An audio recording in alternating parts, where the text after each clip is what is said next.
You're now listening to the SportsPro podcast show.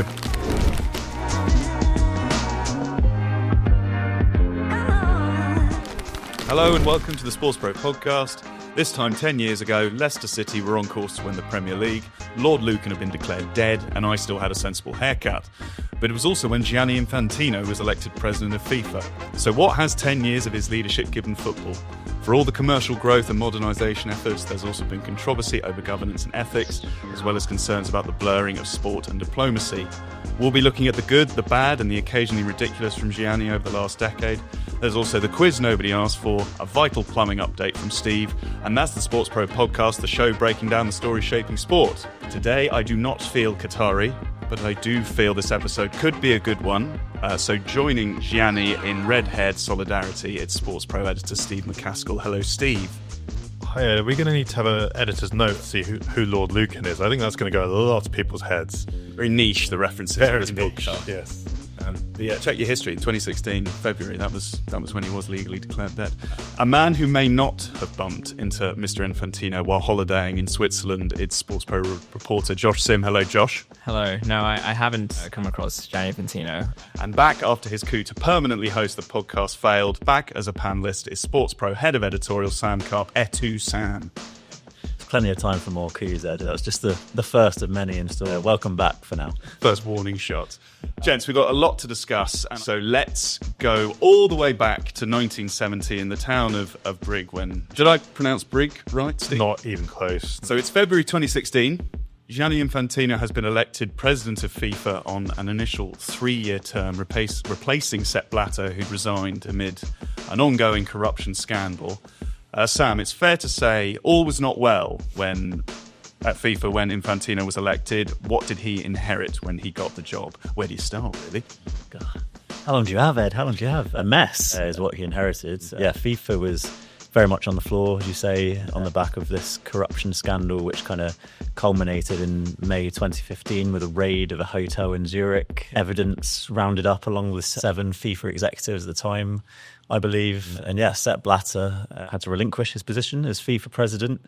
Also, in the midst of that, Michel Platini, the European football legend, former UEFA president, also kind of that ruled him out of the running to replace Blatter as FIFA president, and therefore enters Gianni Infantino. That was kind of how it came to be that he became president, kind of emerged as a bit of a substitute, almost a bit of a technicality, I suppose, in that sense, given what happened to Platini. And what he inherited, was an organisation very much on the floor on the back of that scandal, sponsors deserting the organisation, it was losing money, it was having to spend significantly on legal fees. And what Infantino essentially had to do was promise to restore the reputation of an organisation that a lot of people had lost faith and trust in. What's he done to mop up the mess then? What did he do when he first came in? Well, I think just to further Sam's point there, it was interesting that he was the one that came to power. Again, everyone would have expected Platini at some point, but he had his own problems. But lest we forget, Infantino, up until this point, he was most famous for the Champions League draw. He was the man who appeared every couple of months on screens, along with a friend of the parish, Pedro Pinto. So it wasn't predetermined that he was going to ascend to such a position of power. When he joined, of course, his focus was, again, restoring trust to FIFA the ways that he saw fit. It probably helped that a lot of the formerly very powerful ex-co were part of this legal investigation that was spearheaded by the US. Various other figures who were either suspended on FIFA statutes or were legally implicated. He transformed the way that tournaments were awarded, so it became a bit more like the UN or the IOC in terms of it wasn't just limited to a certain group of people, it was to every member association. Again, that has its own issues. If you think about it, just because transparent doesn't mean it's perfect. And I guess his way of doing it was also to foster certain kind of relationships. Blatter was, he governed his own way, particularly in terms of how he has relationships with member associations in, let's say, parts of the world that weren't typically part of the corridors of power of football. It was very similar to the IOC in the 1970s, how Blatter's power base came to being. So in some ways, he tried to at least give the impression of clearing up corruption in FIFA, maintaining those relationships. And again, I think we'll probably come to debate, have things changed, for better or for worse. But it was very important in those early days. He was seen to be a reformer, that he was not just continuation of what happened before, and clear out, these other figures within the sport that have been there for decades and cemented their own power bases, and at least give the pretense of transparency. Yeah, we'll get into the future of FIFA later on. Josh, Gianni's definitely been keen to expand FIFA's horizons and influence. The number of teams, the Men's World Cup has expanded. Club World Cup has been a pet project of his. The women's game's got more of a focus and investment. Why has he been so keen to sort of push the boat out in that regard? How do you think he's fared with all of that? Why has he been so keen? I think it's down to obviously wanting more money. No. The Men's FIFA World Cup is a bit of a cash cow, but you only obviously have that once every 4 years. I don't know if they've ever explored.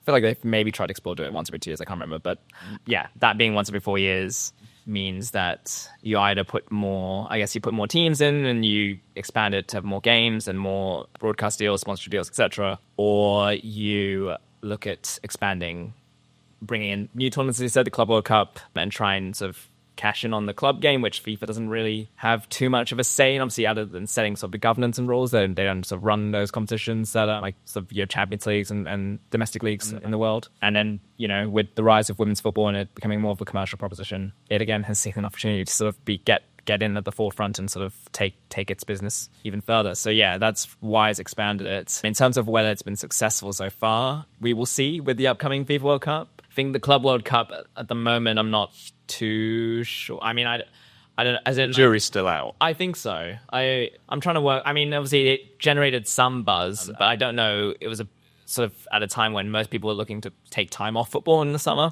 So I don't know how many people it's sort of. I know the audiences that DAZN have, its broadcast partner, has sort of said that it attracted, but yeah, not too sure whether we can call that one a success yet. And a lot of the projects are still sort of, I think a lot of them are sort of still at their infancy, and FIFA seem to still be willing to tweak them. So yeah, I think another reason that you can look at for the expansion, and goes back to that day in 2016 and kind of his presidential election campaign, was he was talking about increasing the amount of money that was going to be distributed to FIFA's 200 member associations. He very much kind of positioned himself as the president for the whole world, and kind of moving away from this kind of European dominance that we've always seen. I think a lot of the expansion of tournaments, the new Club World Cup, speak to that a little bit. So obviously the idea behind expanding the Men's World Cup is that you'll get more teams there, more opportunity for nations that haven't maybe been there before. Club World Cup, again, sitting here in Europe, we sort of turned our noses up a little bit, but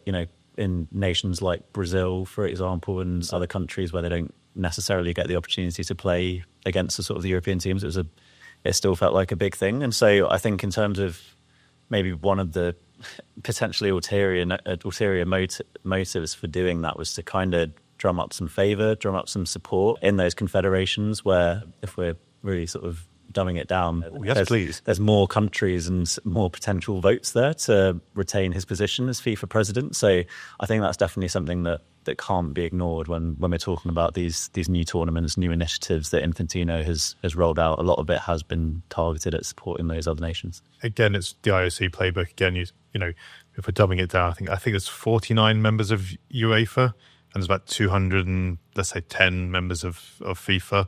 That's easy maths. And also, he was one of the other spearheaded the expansion of the Euros as well. It came under his. I think the first 24 team Euros was under his spell at UEFA. So, it's obviously something that he's seen work in the past, and something he's sought to replicate.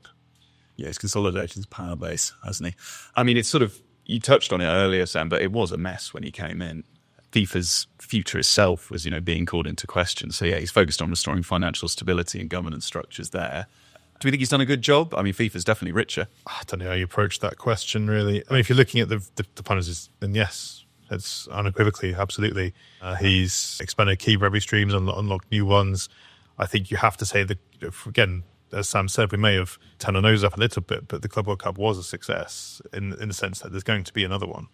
And regardless of how it got there. No, my 2025 prediction, I'm really hoping for the sake of that there isn't another one. And regardless of how they came into receiving that one, I can't do that doing Dr. Evil, $1 billion for the broadcast revenue. They got it, and there's the next few tournaments are all lined up. They're going around, going the world. relations with Saudi Arabia are strong. That appears to be, at least for the time being, an important thing for lots of sports organisations to be close to Saudi Arabia and that source of funding. FIFA, again, there's been a bit of, not necessarily, I want to call it a power struggle, but there's been, conflicts with UEFA, and it will feel like it's on its way to perhaps getting upper hand in that. So I think ostensibly, if you're looking at from the baselines, it has been a success. Has it been for football? That's a different question, I think.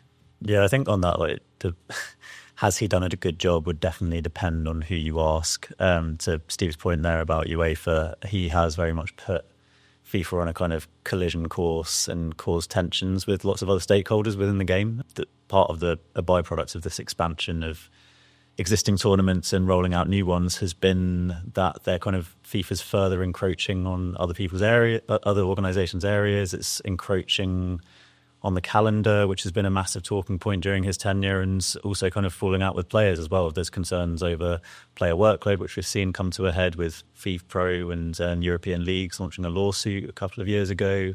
Obviously, numerous leagues have spoken out saying that they want more consultation over things like the Club World Cup. We've seen the WSL only recently come out after it was announced that the first edition of the Club World Cup will be happening in January 2028, which obviously is bang slap in the middle of the European football season. So yeah, I think, again, to that point of whether he's done a good job, that very much comes down to who you ask. And I think there would probably be some stakeholders within the game who would kind of debate that a little bit. FIFA's richer, but do they still have that sort of ironclad commercial pull that they've sort of, the World Cup seem to have? I don't know, because you have the sort of the mess they had to sort of go through with Budweiser regarding the Qatar World Cup and sort of having to rework the terms of that deal, essentially, in terms of how much branding they had. And then when it comes to these new tournaments, we've seen sort of broadcast deals done at the last minute, sponsorship deals sort of done at the last minute. It seems like all these commercial stakeholders are willing to sort of, take their time or do it on, not more on their terms, but I guess sort of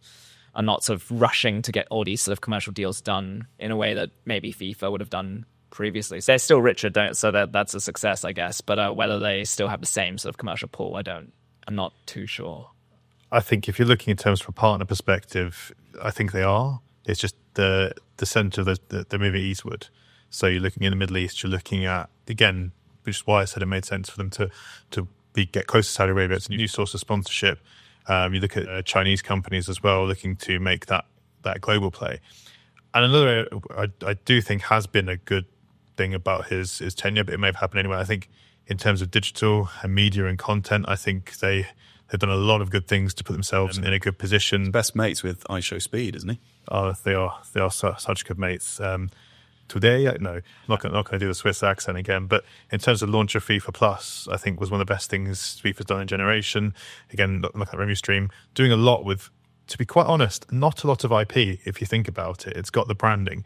To that end, the end of the EA Sports relationship was a huge strategic misstep, both from financial and in terms of the game, so that can't be ignored.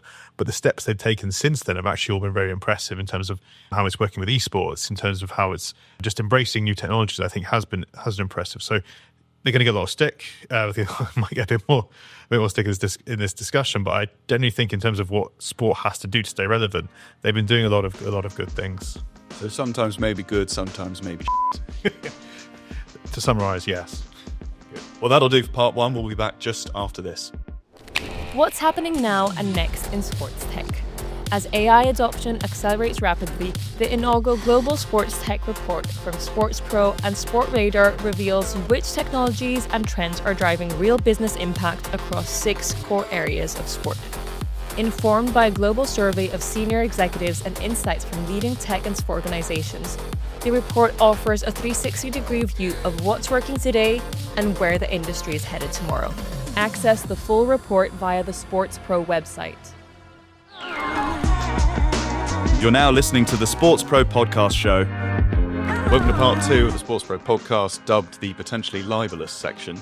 Be on your guard, everyone. The pod budget won't stretch to legal counsel. Before we tackle that, let's mark this Gianniversary with some Infantino and FIFA-themed questions. Try not to get too excited. So, question 1, how many languages does Gianni Infantino speak according to the internet? 4. He advances on 4. Might go for 5. Okay. Any advance on 5? I'll go 3. You're all wrong. to the internet. Is it? Actually, no, I know I'm wrong for sure because it's at least 5. I forgot about English. I've got 7 written down: Italian, French, German, English, Spanish, Portuguese, and Arabic. Fair enough. Yeah. Speak How much do you bullshit. speak? So I'm going to go 1.3. 1.3. Okay. Yeah. I just- can't beat it. I just know comedy Swiss German, which comes in. Any advances on Gianni's 7? No? I can barely speak one. Swiss people in general are very good languages. And I remember, again, Gelson Fernandez, who's talking about Man City, everyone thought he was really intelligent because he spoke that many languages. Was he not? I think he was, but I'm just saying it's automatic, like, wow, you speak more than English, you're smart now. You know, that's the British perspective on it. Okay, question 2. Complete this quote. This is Infantino talking about Donald Trump. This is from FIFA's website. Being mentioned by the new president of the United States of America in his victory rally, in his victory speech, is unique and is beautiful. I would like to thank President Trump, with whom I have a great... Friendship? Any advances on friendship? Since we're recording this after Valentine's Day, I'll say love. We know you believe in love. Yeah. So we, I'm just going to say relationship, even though I think it's too simple for what the answer's going to be. One of you is correct, and sadly it's not love, but it is friendship. So a point for Sam. Just to finish, FIFA has forecast record revenues of how much for the 2023 to 2026 cycle? In dollars, please. $5.2 billion. I think it's double. Do you want the... Because I was actually... correct 11 billion. sorry, It might be 13 billion. what cycle is it? It's not annual, is it? We're No, not 23 to 26. I'm going 13 billion. 13 billion. Oh, that's a good number, actually. I know, because it's the right answer. Yeah. A point for Sam. Yeah. There we go. Sam mopping up. Did some Googling before this. I've never got a numbers question right. So just 5 billion would have been correct for the 2015 to 2018 cycle. We know you can't. You're weak when it comes to numbers, as listeners of our Christmas quiz will do. Number wang. I was robbed. You were thinking of your paper, it's fine. Yeah, sure. Have you still got your wooden spoon? That didn't make the move. Stephen McCaskill. I spent a good quid on that. I couldn't even expense it. Steve's just speechless. He's got no comeback to that. He's I thought this would never It come doesn't up. take up a lot of room. It was just, it was like it's a bog standard wooden spoon. I just didn't make the move. I'm sorry. All right, there's always this year. Well, I'm sure Sam will enjoy taking it home. Shots fired already. already Stop building my lead right now. consolidating his position. Can't say 5 billion and throw pelters. It's a lot of money. Let's move on to FIFA's choice of hosts, I think, for the World Cup under Infantino. There's a lot to unpack here. It goes without saying, the bidding process for Qatar 22, that was obviously done before he was elected, but the process for picking Saudi Arabia has been questioned, shall we say. The build-up to this summer's World Cup isn't going as smoothly as anticipated as well. We'll get to 2026 in a bit, but Steve, what first attracted FIFA to the uber-rich, heavy-spending country of Saudi Arabia? It's probably its perfect summertime climate for football. It's probably all the stadiums they already have. I mean, I could go on, but those are some of the main reasons. Sounds like you're walking on eggshells a bit here, Steve. I think, like I said, they've seen the way that the sporting world is going in the near term. They see a potential ally to continue FIFA supremacy, to increase revenues for the reasons that Sam described earlier. And it seemed that that was a good strategic fit, while also can still make the claim of taking it to new parts of the world. I mean, it is a much easier sell from a sporting perspective than Qatar ever was. Although I was going to say on a practical point of view, but given I think about, I don't know how many venues are going to be in one city, and then one that was planned for Neom, which might never exist in the form as in the bid document. So it's a financial and strategic concern more than the sporting one. That probably made sense for FIFA at the time, given trying to get those, trying to get sponsorship for reasons that Josh was saying, trying to get broadcast interest. It just made a lot of sense for FIFA. It was very, very opportune, I think. Sam, can you make a sporting case for taking the World Cup to Saudi Arabia? I think Steve kind of just did. He alluded to the fact that it's, an increasing hub for sporting events, whether it's motorsport, boxing. We've seen it host a lot of over the past few years. And yeah, football seems to be the next one. They've made significant investments in the Saudi Pro League. But yeah, beyond that, I can't really. I do feel like it's kind of going to be I know that he was, as you alluded to, he was president for the Qatar World Cup, but this will kind of be the Qatar World Cup of his tenure, given that it's kind of the one that's been, he might not even be the president by that point, by the time the tournament actually takes place, so it might be the next person. I think that's up to him, maybe. Tasked with delivering it, well, yeah. But yeah, we can't ignore there's going to be some similar conversations around it in the build-up to it. We've already had amnesty Amnesty International and other human rights groups criticising the decision to go there. Steve has already alluded to the fact that new stadiums are going to have to be built. So there will be kind of some fears around history repeating itself. There's some of the things that happened around Qatar. But yeah, as Steve said, like, it has more of a track record for hosting sporting events than Qatar did before this. And you would imagine that on the back of this, they will continue to host sporting events, and they are going to be continuing to host sporting events in the build up to it. So there is that kind of case that you can make for it. The other thing I just want to add is, Saudi Arabia qualified for several World Cups, whereas Qatar had never qualified, come close once to qualifying without being hosts. There's a strong football culture there. And, you even look at the last World Cup when they beat Argentina, it's filled with, the Saudi fans. So there is much, I just want to say there's a much more of a sporting case than there ever was with Qatar. Well, we don't know which England captain is going to be lifting the World Cup in 2034, but we can say very confidently that Harry Kane will be doing so in less than 4 months' time. Yeah, we're 4 months away from this summer's World Cup. Infantino's relationship with Trump has been surprising. I suppose that's one way of putting it. But Josh, has it been necessary, this relationship between Infantino and Trump, and is it about playing the figurative game, if you like? Has it been necessary? I suppose it has, in terms of I guess generating the most. I guess FIFA are looking at the American public and obviously trying to get as many, the most attended World Cup or whatever. And you've seen it with the sort of the dynamic pricing that they've used. They're keen to attract as many high spending Americans as possible to the tournament. And so, yeah, I feel like getting on cozy with Trump has helped in terms of just the logistics and in terms of sort of being able to get its way with regards to sort of hosting arrangements. Trump's obviously one of those people that one of the guys that you'd rather have on side than not. You don't really want to be going into a World Cup as a kind of enemy of the president, because I imagine that he would be happy to make life difficult for FIFA if that was the case. But I think it's also worth pointing out that this has been kind of a trend of Infantino's tenure. Like, he's consistently been pictured with world leaders. He's very much enjoyed the diplomatic side of being the FIFA president.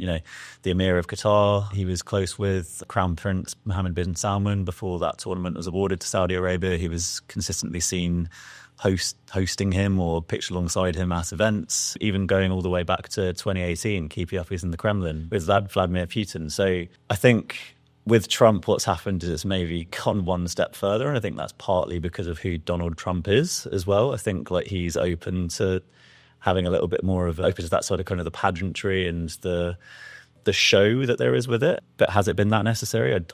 Beyond just kind of keeping him on side for this tournament, I think it's perhaps starting to blur the line between the sort of sports and politics. If his keepy-uppies are any good as his corners, then they must have been pretty rubbish. Sorry, Steve, you wanted to come in. No, I was going to say, I actually think in terms of keeping Trump on side, no pun intended, I think to a degree that has been necessary. It's a very complex tournament in terms of number of cities. Do you think he's crossed a line, though, when it comes to sport and diplomacy? I think, to further Sam's point, he definitely enjoys that diplomatic role in a way Blatter didn't. I think Blatter would very much like the Nobel Peace Prize. I don't think that was too much of a secret, but he definitely saw himself as a footballing person first. Whereas I think Infantino probably sees himself as an administrator and as a global figure in a way that wasn't previous in the role. And I think what he's doing with Trump perhaps wouldn't be so egregious as if it wasn't a pattern. And basing himself in Qatar for so much prior to the 2022 World Cup, really just embedding himself in this sort of system, keen to see himself as a quasi global leader. And I think with Trump, from what Sam's saying, Trump plays into this so much that it just perhaps has gone a bit too far. I don't think you needed to give him his own peace prize. I don't think that was FIFA Peace Prize. I mean, somebody else will get it, surely. Will that ever be awarded again? Who knows? Yeah. It just only if Trump gives it back. Yeah. Wasn't it specifically? I don't know if this is true or not, but I think that the reports are that it was specifically requested it be as big or bigger than the World Cup itself. The trophy, the Club World Cup trophy, that I think has Infantino's name on it twice. I believe the real one was in the White House for quite a long period of time. It wasn't a replica. So just to emphasize the point at which, has quite close ties, whether we see that diminish a bit during the tournament itself, once it's starting, Trump can't really do anything. But I mean, again, if you look at the layers of American politics, state, city, federal, a degree of schmoozing was required. To this extent, probably not. But sorry, last point on that I'll make is, like, to your question, Ed, like, has he gone too far? We should definitely point out that FIFA does have rules around political neutrality that even its member associations have to abide by as well. And Infantino has been called out for what happened at the draw in December, and I think it is like a very delicate balance, and the line that they're walking is quite a fine one, because given what's happened since he awarded Trump that Peace Prize in America and building up to the tournament, are you now, and as we joked about at the start with sort of referring to his great friendship with Donald Trump, if you're that closely aligning with someone, is there people who are perhaps going to start interpreting your organisation as maybe, I don't know, aligning with those views and whatnot? And that's, for FIFA, is an extremely, I think that's a risky place to be in. So, yeah, whether now we sort of see that dial down a little bit, I'm not sure. Maybe we will in the run-up to the tournament, but I think it's important to say that too. Yeah, I mean, more generally, I know Infantino, he is under the spotlight, and nobody is infallible, as I know very well when Paul Dano has to edit this podcast. And I know I made light of it at the start. His, I feel, Qatari speech, that was considered by many as tone deaf. Beyond that, his comments that favoured Russia's return to international football competitions, that's sparked condemnation in Ukraine and elsewhere. Some have called his leadership style autocratic. I believe Michel Platini has, among others. And there's also, as you mentioned, Sam, he's been accusations of neglecting player welfare. I'm trying to be balanced. I think we have throughout this episode. And we've talked about... You just very much slagged him off there. there was exactly, balance, bit of sugar, bit of salt. But I'm trying to be balanced. And after we've talked about the growth that FIFA has had under his leadership, but Josh, do you think FIFA is in a better place now compared to 10 years ago? That's where I'm going, basically. I think financially, yeah, it's in a better place. It very much depends, doesn't it? I think in terms of extending its influence to parts of the world that are maybe not as football mad, be it Asia and Africa, for example, with huge populations, he's done a good job there. Has he lost some, in some eyes, political credibility, or maybe? Yeah, it depends what criteria you're gonna judge him. Well, exactly. There's questions over transparent governance and sporting integrity, aren't there? But I guess, as you said, Sam, being good kind of depends largely on what you prioritise, doesn't it? Yeah, I think you'd be worried if FIFA wasn't in a better place than it was. It's a low bar, wasn't it? 10 years ago, yeah. As I said at the start, it was literally on the floor. But you can't, as we've said throughout this, you can't overlook the growth that's happened. There's also part of me which wonders, it's quite a difficult one to mess up. You're overseeing in the men's and women's World Cups. You're overseeing the sort of, alongside the Olympics, obviously the most desirable tournaments in the world. That's always going to be attractive to broadcasters. That's always going to be attractive to commercial partners. But the revenue growth has been substantial, as we've spoken about throughout this. Some of this has come at the expense of maybe relationships with other stakeholders within the game. I think the real question is going back to whether he's truly restored the trust and faith people have in FIFA as an organisation. Going back to the conversation we've been having, it feels like he's now very much on a bit of a peacemaking crusade, enjoys the kind of the status, as I said, the pageantry that comes with this role. And I think the question is, is that what you want from a FIFA president? Is that what you want from any sporting administrator, really, to be that front and centre? And I don't know if that's the case. So I think while he's done a very good job, I'm not sure if there is that kind of, if that trust is quite there yet. I would agree with that. I think if you look at in terms of trust, I mean, part of the issue was there was a lot of, let's say, allegedly corrupt things going behind the scenes in terms of brown paper bags and things. If you look at how the World Cup is awarded now, it's basically by decree. The 2030, well, by having one game each in Paraguay, Argentina and Uruguay, means that South America has technically hosted a World Cup in this rotation, which freed up Saudi Arabia to have it in 2034. So there's, in that piece, it's more transparent as an organisation, but is it more democratic? I don't know. You look at revenue, absolutely. You look at the growth of the women's game, it's been fantastic for them. Would that have happened anyway? because of exterior forces, how much is that down to them? I think as a organisation whose remit is to govern the game of football and promote the game of football, has it been successful? I'm not sure. I think it's perhaps prioritised revenue above all else. Again, look at the 2023 World Cup media rights sales that didn't go through until the very end because it was seeking revenue rather than potential exposure. That could have harmed the tournament. And then just mission creep. I say this desire to be seen as a global figure, on a peace crusade. Is that something that FIFA should be doing? He should be promoting the game rather than trying to be go things aren't your mission. So, but I think FIFA as an organisation, yes, it's better. Is in a much better place than it was a decade ago. Infantino stood unopposed in the last elections. His current term expires in 2027. Josh, he's not going anywhere, is he? I honestly am now trying to think of who could I see sort of like if there would be people contending for his position, but there was like rogue names last time. I think like Luis Figo tentatively said he was interested. David Ginola possibly. I mean, it didn't last they didn't stay the course, but I wonder if we'll get any rogue shouts this time. He's got such a cozy relationship with the AFC at the moment in terms of like the way that Saudi bid happened, and then the AFC immediately said they'd supported that bid like within like an hour of the Saudi bids of going through. He's got close ties with US and CONCACAF, obviously bringing the World Cup there. The only sort of confederation that's maybe had issues with it is UEFA, but I don't get the sense that Alexander Shevrin he's a very different sort of leader and obviously he doesn't seem to sort of wants that sort of FIFA role either. So I don't know. I don't know. He might be entrenched in that position. Without wanting to speculate too much, I sort of wonder if and when Gianni does decide to call it a day, he'll have a big hand as successor, much like Thomas Bach allegedly did with Kirsty Commentary, as in then she was apparently his preferred candidate. She was obviously elected, but yeah. It's difficult to predict that one. Can't be far off from David Beckham launching a FIFA presidential campaign. So David Beckham. Yeah. No, but... yeah, I mean, this role doesn't change hands very often, like the IOC presidency. Infantino was the third FIFA president in 40 years, I think, after Blatter and João Havelange. So, I don't think he's going anywhere to the kind of, as Josh was saying, and what we were talking about earlier in terms of revenue growth and the implications that has for, the amount they're able to distribute to their member associations. I imagine the associations are fairly satisfied with what's happening at the moment, and you don't often, when things are kind of like trucking in that direction, you don't often see a sort of contender emerge because of the reputational damage that it can do if you lose quite heavily. So a lot of the time in sports governance, when these individuals are kind of in post, they tend to stay there for quite a long time, especially in the kind of federation world. Josh, you putting your hand up? I was going to say, if any... just waving? Waving, I guess. What was I about to say?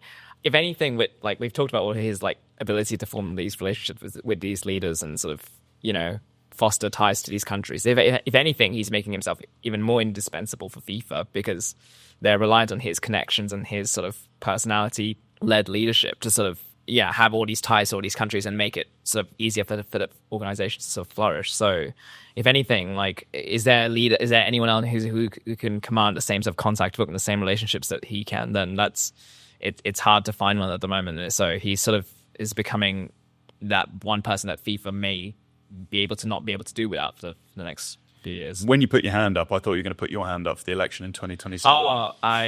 You know what?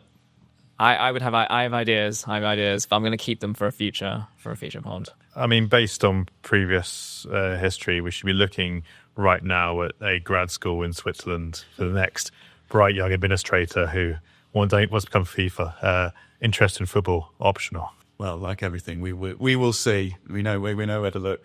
Before we go, Steve, at least two people have asked me for an update on your plumbing situation. For context, a couple of episodes ago, Steve, you were having a couple of issues in your new house. None of those people are in this room. No, absolutely not. But the listeners are asking. So could you enlighten us, please? Are you okay? Why are we getting feedback on that particular segment and nothing else that we produce on this show? I mean, to be quite honest, I've isolated the west wing of the McCaskill Manor. It's still a problem that needs to be solved. We're just not using pod royalties. They're finally coming through. All that sweet ad revenue. Just not using that part of the house right now until we can diagnose the problem. But thank you, concerned listeners. If either of you happen to be a plumber, then please let me know. I question the credibility of those requests. Well, I can send you the receipts if you want. All correspondence is welcome correspondence, I think. And that'll do for today. Thank you, Steve. Thank you, Ed. And good luck with the West Wing, or the East Wing, whatever it was. It was the West Wing. Come on, keep up. Sorry, I've only been allowed in one so far. And thank you, Josh. Thanks, Ed. And thank you, Sam. Thank you. Thanks for tuning in. Catch you next time. If you've enjoyed this episode, please leave us a nice review. You can email us at editor@sportspromedia.com. If you'd like to get in touch, the same also goes if you're a plumber looking for work. A reminder to listen to our other podcasts, StreamTime, New Era, and Mike's Out. This episode was recorded at SportsPro Towers in London.